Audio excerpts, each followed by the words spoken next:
Pues damos paso a la siguiente mesa. ¿Estamos preparados, Emma? Es la última mesa. Conciencia, responsabilidad y circularidad, las claves de la restauración sostenible. Tenemos unos invitados de primer nivel, cada uno desde un enfoque. Yo voy a dar la palabra a Emma G. Cabanas, que es nuestra Project Manager. Un ejemplo de joven y tremendamente capacitada, preparada, organizada. Así que muchas gracias, Emma, por todo. Y gracias al resto de invitados. Muchas gracias. Bueno, no os por meteros presión, la última mesa, sois restauradores, sabéis que la última parte de la experiencia es fundamental para lo que se llevan los ponentes, o sea, los participantes, con lo cual, sin presión, pero que te lleven un buen mensaje. Bienvenido, Óscar. Bueno, en vez de daros una presentación cada uno, os voy a hacer la primera pregunta y ahí ya explicáis quiénes sois y qué representáis. Voy a empezar por Óscar García, de Hotel Torre del Marqués. ¿Cuándo tomas conciencia de esa necesidad de que la restauración también debe ser sostenible y cómo lo plasmas en tu negocio? En primer lugar, buenos días. Y lo mío viene un poco de la hostelería. No sé si vosotros conocéis que hay un hotel en el Matarraña que se llama Hotel Torre del Marqués, que es como se inicia todo esto. En el año 2014 empiezo a pensar en montar un hotel en Aragón.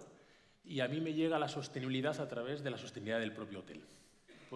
Fundamentalmente por un mensaje que quizás os sorprenda, pero también hay que comentarlo. Me viene por la economía que hay detrás. Yo cuando empecé a estudiar para montar un hotel de lujo de 5 estrellas, pensé cuáles eran las tendencias que había en el mercado en ese momento, en el 2010, y claramente del norte de Europa venía que si tú creabas un proyecto sostenible, cuidadoso con el medio ambiente, cuidadoso con las personas y los productos, y ibas a tener la capacidad de atraer un público dispuesto a pagar más dinero por la misma habitación. Esa fue la razón que me trajo al meterme en la sostenibilidad allí en el año 2014, cuando diseñé lo que era el proyecto que ahora mismo es la Torre del Marqués. Según fui avanzando en el proyecto y encontré la ubicación exacta donde está ahora el hotel, me maravilló el entorno en el que estábamos. El Matarraña es una de las joyas quizás escondidas de este país, que muy poca gente conoce fuera de Aragón, algunos zaragozanos tampoco lo conocen, pero en España prácticamente nadie y en el mundo nadie, y dije que eso lo teníamos que preservar. Entonces mi actitud ante la sostenibilidad fue de respeto ante la naturaleza en la que me encontraba, de respeto sobre todo a las personas que había en el Matarraña, que daban un mensaje de cercanía y cordialidad a los que nosotros nos acercábamos, de respeto a los productos que ya hacían para no romper lo que ya estaba.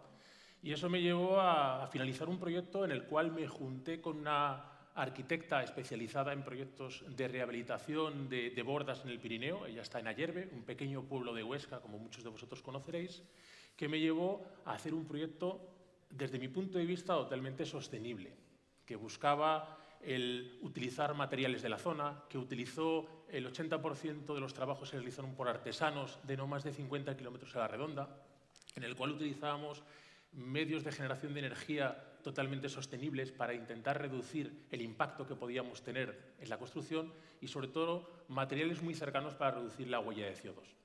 Ese proyecto terminó, se inauguró en el 2020 y entonces la siguiente vuelta de tuerca, ¿cuál podía ser? O sea, si ya hemos sido capaces de crear un proyecto integrado en el entorno en el que estamos, la siguiente era, tenemos que crear un proyecto de gastronomía que se alinee con esas ideas, y ahí es donde surgió la Atalaya del Tastavins, que inauguramos el año pasado y que os invito a visitar. Muchas gracias, Óscar. Daniel, te doy para ti, el Rincón del SAS. Muy bien, pues en el Rincón de SAS realmente en los inicios fueron por desconocimiento, simplemente. Se realizaron unas tareas que a lo mejor pues, no se habían valorado ni testeado dentro de lo que era la organización, y realmente tiene unos valores, esos valores que traemos ya pues, implícitos en las personas que allí trabajamos. Entonces, una vez que ya empezamos a sacar una estadística de qué estamos haciendo por el entorno, qué hacemos por los demás, qué hacemos por los clientes, qué hacemos por el producto, si sumamos todo eso, al final estamos en una empresa que trabaja para los demás. Entonces, eso es un poquito la línea del Rincón de SAS. Cuidamos muchísimo pues, lo que es la parte de la salud, ¿no? El cliente viene a comer, a disfrutar, pero además una cocina saludable, una cocina donde trabajamos la parte vegetal, la parte animal, que sea todo lo más sostenible posible. Un poquito pues es eso. y pues trabajando con los estándares que se utilizan, hemos podido reglar todo lo que hacíamos sin haberlo conocido desde un principio. Ahora sí, ahora ya sabemos lo que hacemos. Ahora sois consciente de lo que ya hacéis. Correcto. La parte de salud luego me voy a quedar porque luego os voy a preguntar, pero bueno. Siguiente, Manuel, de Baobab. Pues bueno, sí. Nosotros abrimos el restaurante en 2005. Ahora en primavera vamos a cumplir 18 años. Somos un restaurante vegetariano. Siempre, la verdad que, siempre hemos tenido muy integrado la responsabilidad, ¿no? que implica un poco, que implicaba como esta tarea, ¿no? En la hostelería. Creo que ha sido que a veces un poco también la actitud, como si dijéramos, ligada a ese tipo de dieta también va muy ligada, ¿no? a entender el entorno, ¿no? A entender el planeta, a entender el lugar que ocupamos, ¿no? Como personas en este planeta. Y entonces, claro, hay una serie de cosas, sobre todo en tema de producto, ¿no? En tema de relaciones, que siempre ha estado como muy marcada dentro de nuestros genes, ¿no? O sea, el trabajo con producto de cercanía, con producto ecológico, eso ha sido siempre desde un principio, ¿no? Buscando, como si dijéramos, pues eso, los productores que conocíamos, que les podíamos poner cara, y poco a poco, al ir creciendo, pues ir incorporando pues todo, ir haciendo posible, como si dijéramos, ir acercándonos, ¿no? hacia unos ideales, ¿no? Que a lo mejor que nunca llegas, ¿no? A conseguir, pero que bueno, que lo importante es encaminarte, sí. Siempre con una intención, siempre ha sido nuestra intención como eso, como como romper el prejuicio ese que se había tenido siempre, ¿no? Sobre la dieta vegetariana o vegana, como que era algo triste, ¿no? Algo soso, ¿no? Y como intentar seducir de alguna manera, ¿no? Hacerlo llegar al cliente desde no es un sacrificio, no es una negación, ¿no? Sino es algo que se puede disfrutar y encima estás colaborando, ¿no? Un bien mayor. Entonces, bueno, en esas estamos, ¿no? Gran proyecto, muchas gracias. Xavier Pellicer. Hola, buenos días. Gracias por invitarme a participar. Un placer. Y bueno, yo creo que yo he llegado a la sostenibilidad pues por crecimiento personal, ¿no? Al final, como profesional, como cocinero de alta gastronomía, ¿no? Que he hecho durante 25, 30 años prácticamente en el mundo más de presión y demás, donde igual la sostenibilidad empieza a existir mucho más ahora, hoy en día, pero que antaño era un poco como un paradigma no estandarizado en lo que estábamos haciendo, eso que era mucha caña, ¿no? Creo que llegó por cambios de conciencia, ¿no? Por crecimiento personal, por esa capacidad que tiene uno de seguir aprendiendo día a día, ¿no? Y yo, pues al final, sufrí unos cambios en mi manera de entender la cocina, me dediqué a estudiar agricultura biodinámica, quise entender lo que era la energía vital de los vegetales, me puse a estudiar nutrición ayurveda, conecté un poco con el mundo de la India, y esto es un poco lo que se refleja en mi concepto de lo que hago hoy en día, ¿no? Que es una cocina que mantiene una cierta exclusividad en la manera de interpretar, porque me nutro aún de este conocimiento que adquirí mucho en el mundo de la alta gastronomía, pero que intento que sea súper incluyente, ¿no? O sea, que no sea exclusivo, pero no exclusivo, incluyente. Es decir, lo que pretendo es que todo el mundo que venga a mi casa pueda disfrutar de comer, sea alérgico a lo que sea intolerante a lo que sea vegano, vegetariano, coma proteína. Y un poquito en la línea de lo que comenta, yo me baso también en buscar esa sostenibilidad a través del pequeño productor, de esas personas que en ciudad no tenemos a la puerta del restaurante, pero que las tenemos igual a pocos kilómetros y con las cuales nos podemos nutrir, ¿no? Y hoy me acompaña una persona que es precisamente un payés, como decimos en Cataluña, ¿no? que nos aporta esa calidad de producto y que hace que tomemos conciencia en todo. Al final, la sostenibilidad en el restaurante se ha transformado en LEDs, en mirar el consumo del agua, en la gestión de los residuos, estamos ahora mirando si podemos compostar o parte del desecho del residuo orgánico llevarlo para compost. Bueno, miramos de hacer pequeñas acciones, tenemos mucho camino por hacer, creo que el plástico es de lo que más nos incomoda a todos los restauradores, es un producto dificilísimo de erradicar, el papel film, ¿no? Este famoso papel film es como una lacra, pero que aún nos cuesta, ¿no? Yo creo que tenemos mucho que aportar, pero mucho que aprender aún, ¿no? Entonces, bueno. Una vez que entras, es un mundo tan amplio que es que vas y no acabas nunca. Pero bueno, lo importante es empezar y todos tenéis retos, pero tenéis mucho avanzado. Voy a hablar economía circular. ¿Cómo plasmarla en un restaurante? ¿Y es algo utópico o realmente se puede implementar la economía circular en un restaurante? ¿Quién se atreve? Bueno, a ver... Tiene una parte utópica, pero bueno. Sí, cuando hablamos de utopía, a mí me recuerda la frase esta de Galeano, creo que era, ¿no? Que decía que ¿para qué sirve la utopía? Pues sirve para caminar. O sea, a veces puede tener como esa doble vertiente de que puede ser decir, hostia, ¿cómo voy a llegar allí, no? Siendo tan pequeño, ¿cómo voy a hacer si esto, porque haga este pequeño paso, no va a cambiar nada en comparación, ¿no? Antes poníamos el vídeo, ¿no? del restaurante de Puerto Rico y decías, joder, un proyecto pues, tan completo, decir, ¿yo qué voy a hacer en mi restaurante, en mi ciudad? Bueno, da igual, o sea, lo importante es estar en camino, o sea, y cada pequeña acción cuenta y también es enorgullecerse de alguna manera de cualquier pequeño paso en cualquier dirección. Y poco a poco, como si dijéramos, a lo mejor vamos dando pasos que de repente miramos atrás y dijimos, si no hubiéramos empezado, a lo mejor cuando empezamos esto nos parecía que era imposible y ahora de repente pues ya estamos haciendo cosas, ¿no? Yo creo que hay que mantener como ese impulso, esa motivación y ese convencimiento de que lo que estamos haciendo es, o sea, ya no solo es por nosotros, ¿no? Sino que sirve, como si dijéramos, para toda la sociedad. Yo creo que, bueno, que nos tiene que servir como una motivación, ¿no? Y no nos tiene que frenar, como si dijéramos, ¿no? Como si dijéramos el final bonito, ¿no? Hay que ser ambicioso, pero también hay que ser realista y ser consciente de que hay que ir poco a poco y focalizar en sí, acciones, y que hay muchos factores, o sea, que hay que tener en cuenta, ¿no? No, y después cada ciudad tiene sus reglas y sus normas, ¿no? Muchas veces tú quieres implementar, pero te encuentras también que hay decisiones de los que gobiernan, los que mandan, que te limitan también a ti, ¿no? O que te dirigen de una forma que tú te cuesta encajar, ¿no? Porque tu modelo de negocio, que tiene que sufrir cambios o tiene que evolucionar, están en las 4 o 6 paredes que son de un formato que tú has adquirido antaño y que hoy cambiarlo o transformarlo representa un esfuerzo ya no económico, pero a veces físico, que no es realizable y que está muy bien a veces. Antes lo hablamos un poco en el break, ¿no?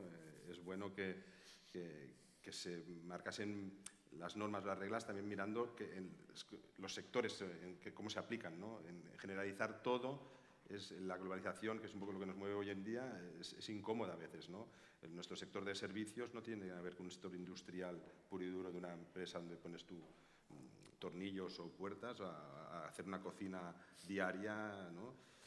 Pero bueno, yo creo que tenemos que hacer acciones, ¿no? O sea, yo he entrado en una línea, por ejemplo, de buscar mucho el zero waste, ¿no? Hacer platos sin desperdicio, donde no haya merma, ¿no? Y si compro un puerro, que miro que no me lo amputen, que no me lo corten, con todas las hojas verdes, que un puerro al final es así, o así, ¿no?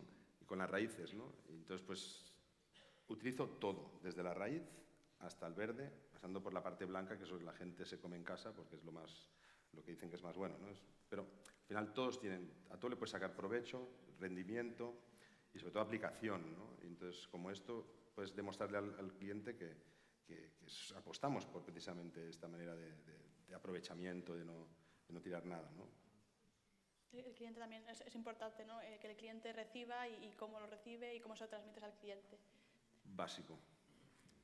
Entonces, cogiendo este tema, ¿cómo trabajáis con vuestros equipos? Que creo que es una parte fundamental que todavía no se ha podido hablar porque vamos tiempos ajustados, pero ahora voy a aprovechar. ¿Cómo gestionáis que vuestros equipos transmitan lo mismo que el restaurante quiere transmitir y que eso llegue al cliente y el cliente lo valore? Yo sí me gustaría avanzar sobre la pregunta que hacías antes porque es importante. Tú hablas de utopía. Creo que la cuestión no es utópica, es una obligación y una necesidad que todos los que estamos aquí trabajemos en esa línea, en la medida de nuestras posibilidades. La utopía a lo mejor puede ser, y en el signo de la pregunta lo entiendo, ¿somos capaces de ser totalmente sostenibles, totalmente utilizar economía circular en los procesos? No. Pero podemos hacer pequeños pasos que vayan a contribuir, como ha compartido alguno de los compañeros, sí. Quizás lo que deberíamos dar un paso, y es un poco lo que yo propongo también a debate, es que analicemos el impacto en términos globales de consumo de recursos, que es de lo que se basa la economía circular, a ver dónde podemos hacer con pequeñas acciones el máximo. O sea, en nuestro caso, y te contesto un poco en esa línea, y luego un poco es lo que transmito también a todo el equipo, tanto el directo como el de los colaboradores y proveedores que tenemos, es el mayor consumo que tenemos es la energía, el segundo mayor consumo que tenemos es el agua, el tercero es el producto, y luego por no hablar de las personas con sus desplazamientos, pero eso ya es bastante complicado. En nuestro caso con la energía, claramente lo que utilizamos es lo que tenemos alrededor en nuestra finca. Tenemos un bosque de pinar que se está muriendo, se estaba muriendo hace 10 años. Lo que hacemos es, todos los años le quitamos entre el 8 y el 10% de la masa boscosa, que con las nevadas, las enfermedades, esos árboles caen y pueden generar incendios. Eso lo coges, lo astillas, lo metes en calderas de biomasa y ya tienes la energía suficiente para tu agua caliente, para tu climatización del restaurante o del hotel. Yo siempre lo amplío un poco más. La segunda cosa, tú tienes aguas, tienes muchas cubiertas donde el agua de lluvia lo puedes recoger. Toda esa agua la puedes reutilizar. Muchos de nosotros tendremos huertos. Esos huertos hay que regarlos. La forma de utilizar es no utilizar más agua de la naturaleza. Lo recoges de la lluvia. Luego tenemos todo lo que son los residuos que viertes. Tienes residuos orgánicos de la cocina, pero tienes las aguas grises que salen. Tú esas gases las puedes purificar con sistemas naturales y ese agua reutilizarlo por fertirrigación en tus huertos también. Y ahora haces un recorrido circular a todo eso. Y los desperdicios, no todos, pero una parte tú la puedes compostar y la vuelves a reutilizar en tus huertos para que el 30 o el 40% de las verduras que tú utilizas más no puedes llegar, por lo menos ya se ha contribuido un poco en eso. Entonces, un poco yo creo que es más una obligación que todos nos tenemos que imponer a nosotros mismos, que cuando pensemos en los procesos intentemos buscar la reducción de los consumos máximos que tenemos de recursos. Y ya está. Respecto a lo que comenta, pues hay que entender que las posibilidades que tenemos cada uno. Hay una obligación y dentro de esta obligación todos no tenemos las mismas posibilidades. Entonces hay que enfocarse muy bien en qué se puede hacer y qué no se puede hacer. Nosotros que estamos en el centro de Zaragoza no podemos trabajar de la misma manera que trabajan ellos. Pero tenemos otras opciones o a lo mejor generamos unos residuos diferentes a los suyos que sí que podemos implementar sistemas para evitarlos. Ahí es donde hay que actuar, tenemos que ser conscientes y ahí rompemos el término de utopía.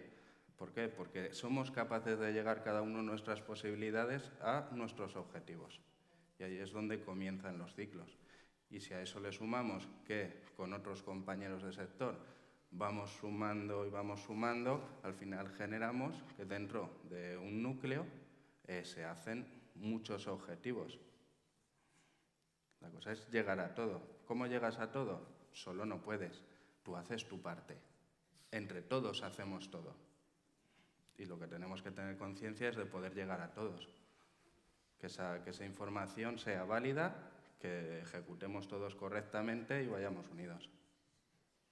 Creo que también el valor de esta mesa también me quería juntar a modelos de restauración muy distintos, en locaciones distintas, para demostrar que la sostenibilidad no es un camino solo, que cada uno debe buscarse en función de las posibilidades que tiene. Retomando el tema del equipo, un gran reto, ¿no? No, los equipos se empapan de lo que uno intenta transmitir. Yo creo que nosotros trabajamos antes se habló de empatía, ¿no? Yo creo que desde hace tiempo, bueno, yo saqué un libro hace poco y explico, ¿no? Yo dejé mi lado más militar, ¿no? Yo digo hitleriano y me pasé al gandiano, ¿no? Entonces, mi apuesta de restaurante es cocina abierta, totalmente transparente, es honestidad, todo lo que se procesa se ve in situ, hay gente hasta en una barra que están casi dentro de la cocina y lo que intentamos es esto, o sea, tenemos dos normas en la cocina, es prohibido enfadarse y prohibido chillar. El enfadarse es por la energía que tú transmites al alimento que el comensal va a comer y que va a digerir. Y a partir de ahí, dentro de esta holística que cada uno la puede interpretar a su manera y es libre de creer o no creer, o sentir o no sentir, yo sí que creo en esto, ¿no? Y cuando hablo de cocina saludable, yo tengo en la puerta, se hay que decir healthy kitchen, ¿no?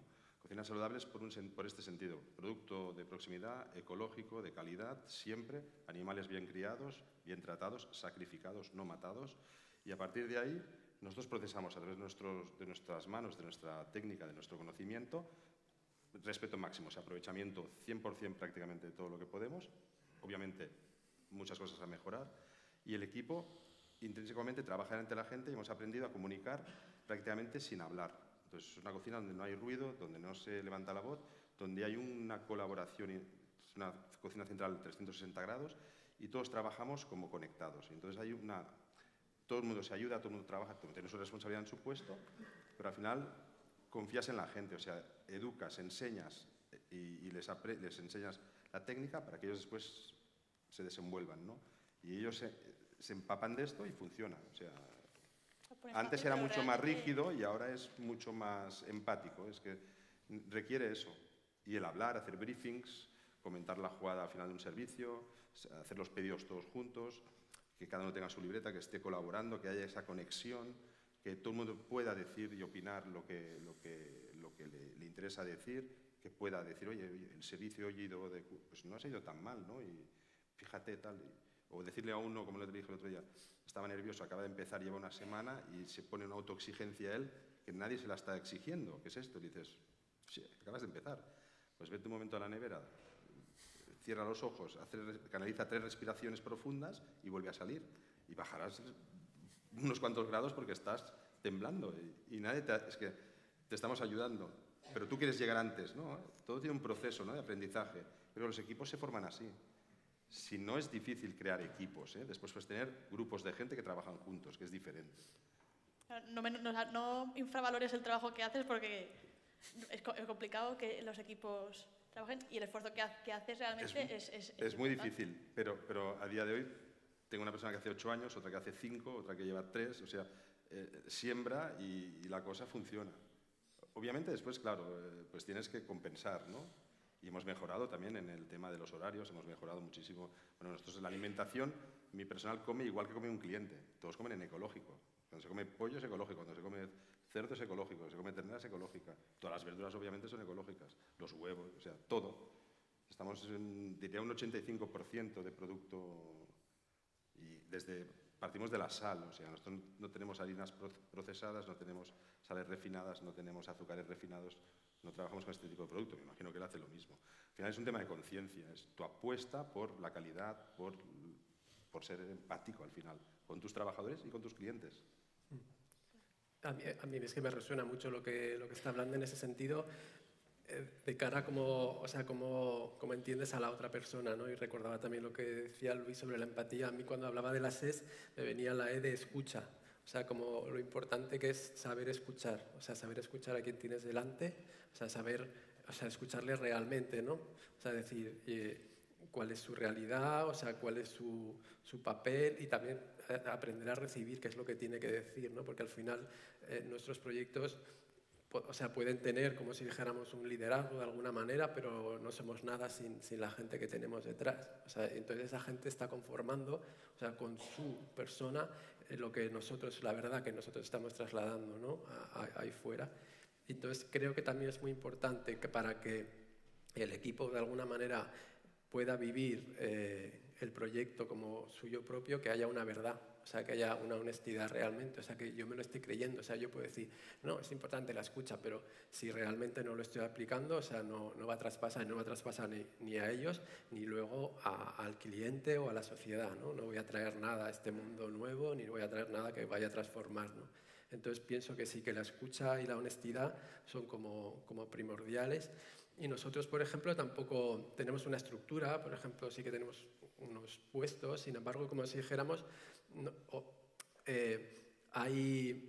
se tiende, como si dijéramos, a intentar crear cierta horizontalidad, ¿no? Pues, en el sentido de que, pues, o sea, como si dijéramos, mi jefa de cocina pasa por el fregadero. O sea, no hay como si dijéramos o sea, tendemos, por ejemplo, a que todo el mundo al final acabe haciendo los trabajos de todos, ¿no? Siendo que las responsabilidades no son las mismas, ¿no? Pero para crear, como si dijéramos, para que cuando yo pueda hablarte o yo pueda decirte algo, sepa desde dónde lo estoy diciendo, porque también he estado allí, ¿no? Entonces, bueno, sí, creo que el tema de las personas es un tema que pienso que está pendiente, aunque sí que es verdad que durante, ¿no?, todo este tiempo yo creo que estamos avanzando, ¿no? Me gustaba lo que decía Nino también en la otra mesa, ¿no? Como decir, al final los cambios afuera solo pueden pasar cuando también hay un cambio interior, que tiene que ir a la vez, ¿no? O sea, como las personas, como responsables, tenemos que ir avanzando, como seremos en ese sentido, humanamente, para humanizar nuestros negocios, ¿no? Pero sí, creo que es una pieza muy importante, ¿no? Muy fundamental, ¿no? Porque al final es la riqueza, o sea, es otra manera de transformar, ¿no? La sociedad, es decir, transformar nuestras empresas, hacer realmente que sean células sociales que puedan ser ejemplos de lo que querríamos que fuera, ¿no? este sistema. Daniel. Siempre se habla de que los equipos siempre que tenemos detrás, no, es un error. Los equipos son los que están delante acompañándonos. Ahí es donde tienes un equipo. Y ellos mismos son los que entienden la filosofía, son los que transmiten al igual que tú y de la misma manera pues todo el concepto que tiene el restaurante. Es la manera de hacer un equipo, de verdad. Y están al tanto de todo y bueno, admiten incluso locuras, o sea, son conscientes de que a veces hay ideas que son locuras y van con ello, contigo, sin más. O sea, te acompañan en la locura y llevan tus mismos proyectos, o sea, eso es un equipo. Y ahí es donde les das el valor, los cuidas, buscas pues horarios que sean lógicos a día de hoy, que la hostelería ya no son esas 16 horas que se hablaban, y que se trata de bienestar para todos. Unas vacaciones correctas, salarios, va todo englobado. Si cuidamos todo eso, hablamos de sostenibilidad. Ahí sí que tienes todo el conjunto completo. Sí, a mí me gustaría incorporar una idea novedosa a esto, y es que veamos la sostenibilidad como una ayuda a conseguir tener empleados fidelizados. Con la problemática ahí alrededor de los empleados que no están, los empleados que se van, que buscan otras oportunidades, el que tú seas capaz de generar un eje vertebrador al que se adhieran todas esas personas por vinculación personal, eso te ayuda a fidelizar a unos empleados, que es la gran dificultad que tenemos ahora. A mi modo de ver, lo veo siempre desde un punto de vista del cliente, que es el que nos paga las facturas, y cuando viene a un restaurante viene a recibir una experiencia. Cuando tú le cuentas que la experiencia es una experiencia dentro de la sostenibilidad, en el entorno en el que estás, el producto que tienes, que te está cuidando cuando te lo comes, tú tienes que conseguir que tus empleados lo vivan de la misma forma. Entonces aquí el elemento más importante que veo yo, y es donde nosotros aplicamos más energía, es en la formación vivida. Es decir, cuando nosotros tratamos de explicar que este aceite de oliva virgen extra, no sé qué, no sé cuántos, es magnífico por esta razón, tenemos que conseguir que el jefe de sala, que el camarero se lo explique al cliente convencido. La única forma que tiene es que vaya al almazara con el que está haciendo el blended, el que está creando el aceite, y le explique, paseando alrededor de los olivos, por qué esa uva se recoge tan temprana, y cuando tú lo prensas en finales del mes de octubre, por eso tiene este color y estos aromas que le sacan esos polifenoles y no sé qué. Esa explicación es la que el camarero, el jefe de sala, la interioriza, le genera muchísimo valor como profesional, se identifica con tu proyecto y la experiencia para el cliente es inconmensurable, porque se lo está contando como si fuera el mismo agricultor o no sé cómo se diría. Viticultor lo tengo claro, en aceite no lo sé. Sería el que los transmitiera. Para mí es eso, un eje vertebrador para conseguir fidelizar clientes y formación ante todo para que se adhieren al proyecto. Me voy a reservar la última pregunta porque vamos justo de tiempo, entonces si hay alguna pregunta del público, doy paso. Si hay... ¿Algún micro, por favor? Por aquí, delante. Aquí. Sergio.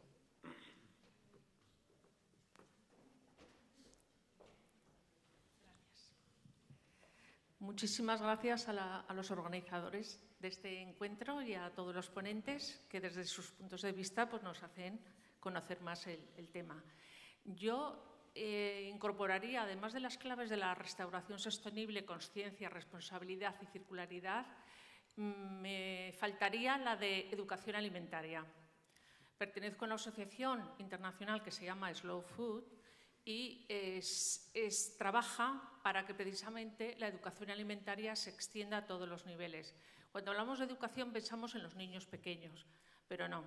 La educación alimentaria tiene que ser para todos. Hay veces que los padres podemos enseñar a los hijos y hay veces que los hijos pueden enseñar a los padres.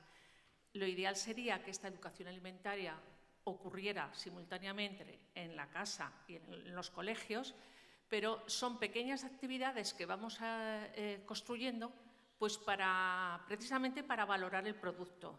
No solamente para valorar el producto, sino para valorar lo que se tarda en una elaboración, que vean todos los pasos, sobre todo refiriéndome a los pequeños, para que vean que cuesta trabajo y que no se puede tirar por la borda todo desde el campo hasta que llega al plato. Entonces, la educación alimentaria me parece que habría que hacer algún programa muy en serio para que todos nos eduquemos a la vez. Es una educación continua. Me ha encantado cuando han dicho lo de que ha surgido por un crecimiento personal. Eso me parece fabuloso. O sea, que sigamos creciendo personalmente, que vemos cómo está cambiando el mundo, que valoremos realmente lo que importa y un poco también lo que comentaban antes, que no vayamos a hacer, como decía don Antonio Machado, confundir valor con precio. Entonces, la gastronomía tiene un valor tremendo, es un arte efímero, pero es un arte. Y entonces, bueno, ¿cómo se tiene que apoyar? Pues desde el productor, el recogedor, el elaborador, el cocinero y, por supuesto, todos los comensales, que somos los que al final somos todos. Y entonces, bueno, así se valora el producto, se valora la gastronomía, se valora el territorio. Y bueno, pues que muchísimas gracias a todos. Pues gracias a ti. Hago yo el cierre, ¿te parece? ¿Os parece? Sí. Nada, en colación a lo que decías, si te cojo la palabra, sí, también perdemos momentos Slow Food, es un gran movimiento y hay amistad con Petrini y admiración total. Sí, Xavi decía crecimiento personal. En la educación, quien debe permitir crecer son los adultos a los niños, ¿verdad? Por mucho que digan la suya, nuestra obligación es educar nosotros a los pequeños en esa sensatez y en ese compromiso de voluntades, ¿no? Creo que aquí es lo que se ve, ese compromiso de voluntades. Yo os agradezco muchísimo, no voy a cerrar yo, voy a dar paso a José Antonio Campos, pero os agradezco muchísimo a todos los asistentes, agradezco muchísimo a los ponentes. Este ecosistema funciona, sois tremendamente generosos, yo aprendo mazo cada vez que estoy aquí, cada uno con vuestra perspectiva, ¿no? Aportáis, sumáis. Creo que el formato es el adecuado, fijad lo que os digo, ¿no? El poder escuchar al otro sin interpelarse. Parece algo del pasado, ¿no? El escuchar atentamente a alguien que sinceramente te dice cuál es su experiencia, que es algo que nos lo hacen de forma gratuita. Creo que no tiene precio y que es un camino. No se puede hablar de sostenibilidad, de futuro, de educación, de ecosistema, de biodiversidad, sin el respeto total al que está jugándose el pescuezo cada día, ¿no? en su lugar de trabajo, en su vida. Gracias, José Antonio Cuétara, gracias a la Academia Iberoamericana de Gastronomía, gracias al Ayuntamiento de Zaragoza, gracias a todos los ponentes, a vosotros como asistentes, a todo el equipo de la Fundación, Pepe Figueroa, que está en la parcela internacional, Santi Linares en la gerencia, Mario Cañizal, que lo quería hacer subir pero se ha vuelto a pirar. Mario hace siempre lo mismo, es tremendamente humilde. Marta Rodríguez, que viene de Barcelona, Teba Castaño, en la educación también, por supuesto Emma, que ha hecho todo este gran montaje, junto con Gastroalianza, con la que os dejo ahora. Y gracias. José Antonio, adelante. Gracias.